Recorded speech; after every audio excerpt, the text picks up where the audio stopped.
It's not a betrayal, guys. It's a reveal that presidents are all owned. I'm supportive of Trump simply because, you know, as far as presidents go, don't romanticize the past. Reagan promised to get rid of Roe v. Wade, and he didn't. And then he turned over California to Mexicans and the Democrats.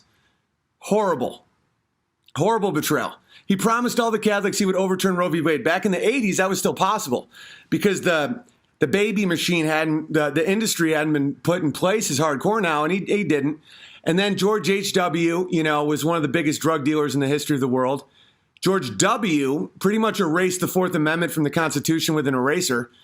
Bill Clinton created NAFTA, which absolutely disbanded and ruined the American industrial ability for most men to provide for their families, small town America, you know, just erased it for money, you know, horrible criminal.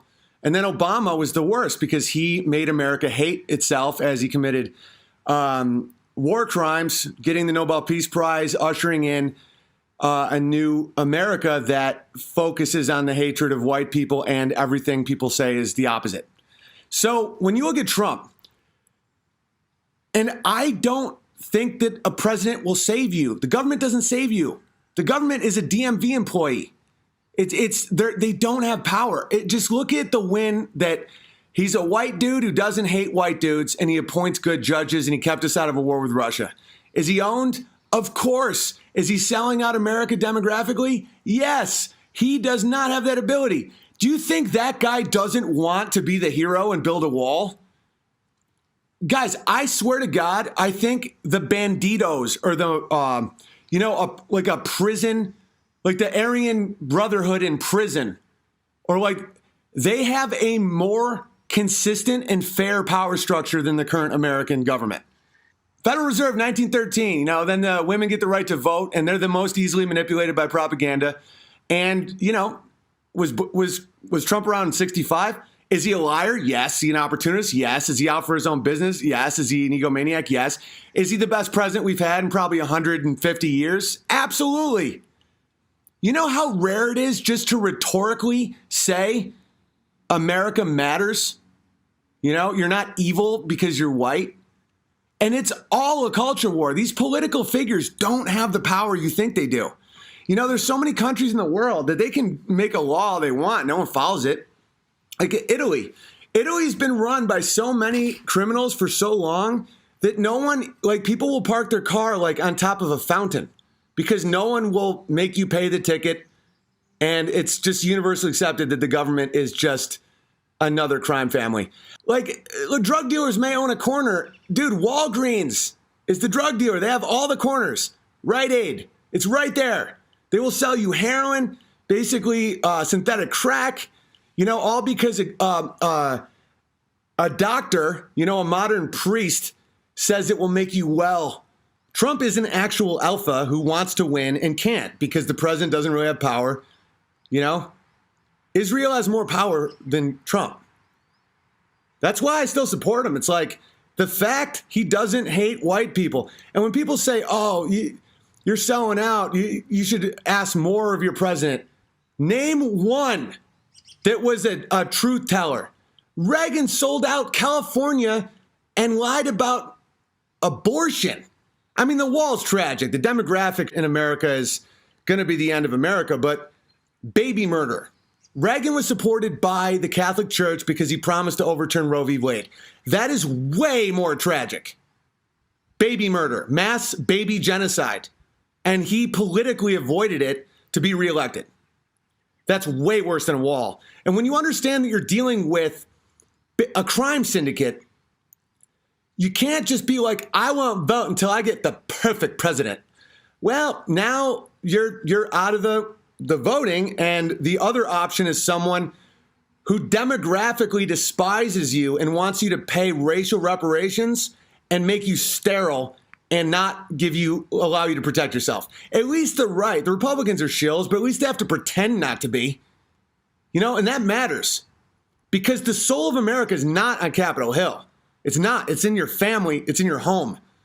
They can't do to you what you don't allow them to do to you. And I'm not advocating to not pay tax or not follow the law. The whole cultural imposition of self-hatred, that the majority population of America should have this never-ending guilt simply because we're not self-hating like psychopaths in cities like Jerry Seinfeld. Just go, no. And they go, but you should though. I mean, I'm Bernie Sanders. And it's just go, Bernie, I know you torture yourself. I know you have no logos. Go home, Bernie. If you saw the underbelly of a lot of these people, they wouldn't scare you as much. The scariness is the people that assume they have real power, that Bernie Sanders is powerful. Bernie Sanders is a crazy old dude who he's more likely than ruining your life is him being caught running naked through the streets eating pudding and muttering. Like, he's pathologically nuts. And he's not an alpha. People don't really... Political rallies are just like Seinfeld. These applause, we finally have 40-week abortions, yeah. CIA PSYOPs. Forget MK Ultra. That's fun to think about. The real PSYOP, the real mental control is canned laughter and applause breaks in political rallies. There's no one I've ever met that would applaud a 40-week abortion. None. Even the most diehard progressive leftist, when they heard about that, they probably felt like they were going to vomit in their mouth. That applause was fake. That was a mind control technique. And once you see it, it has no power. That's why Black Pill does such good work. It's like, it's so ironic that he's called Black Pill because Black Pill usually evokes despair. Like Black Pill means you give up. When in reality, Stack is still so committed to reality and what's really happening and fighting and telling the truth and explaining to people how the culture is being subverted that it's ironically less despair-pilled than normal right-left politics. Like the Charlie Kirks of the world and the Dianne Feinsteins, they're just lying all the time. And they've submitted on major points to get power and because they first lie to themselves and say, well, I'll just lie this one time and then I'll get a bigger voice and I'll do more change. And then the next level, they go, lie about this other thing too. And it's like, well, then I'll get a bigger platform. And eventually they're just, nah. That's the Black Pill. That's the real Black Pill. That means that you've submitted to reality itself.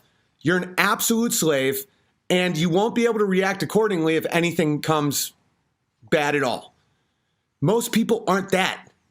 When you look at the selling out of Bill Clinton with NAFTA, with free trade, which basically just means the exploitation of the American worker and the destruction of the nuclear family, that's so evil. And because people were sleepwalking. I used to trust CNN. I thought they had a bit of an agenda, but they were trying to tell me what was going on.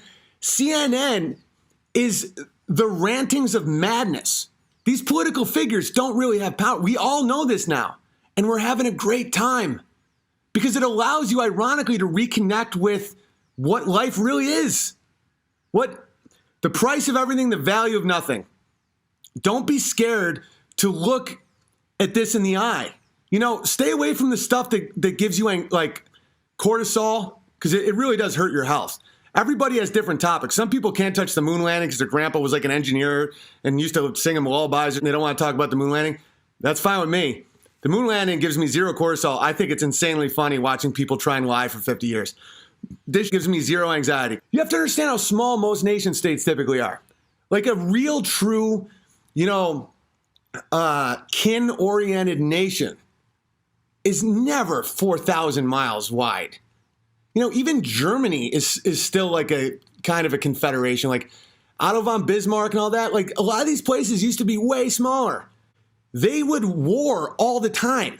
We're designed to have our nations, to have our land, our defendable property, our praying, our God, our self-reliance, the ability to protect ourselves. It's like, I'm saying, who are your people? Defend them and make a real community.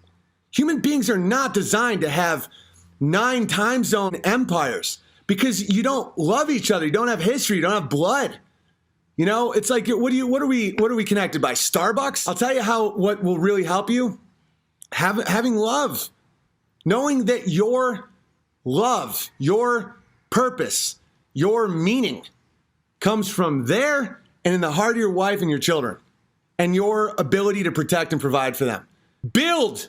We're still living on the fumes of like the greatest generation people. We're still on the fumes of people that built. My wife's grandfather is 83. A few weeks ago, he was on my chicken coop hammering in a roof with perfect symmetry all day. My knees hurt more than his because that generation of people was like, get some coffee and I got a pickaxe. Let's do it. It's a different mentality. We have to reconnect to that. That's why I like Nick Fuentes. Nick Fuentes understands the generational responsibility of building, that we don't deserve to be left alone. You understand that? You know, I love Clavin and these guys, but it's like, I just want to be left alone with my... The world is full of predators. Our ancestors were so strong and selfless and God-fearing that they gave us this. And we pissed it away, whacking off in our basement, drinking Starbucks, wondering if their stock account is going up or down, ignoring our kids. You build it back up or you deserve what's coming. And by the way, it doesn't have to go bad for you. There is no promised land. There is no country you can run to, or there's no like perfect prep or whatever. It's like adjust based on what you see. Cities will be death zones. Biker gangs literally have a better relationship to honor and justice than the government.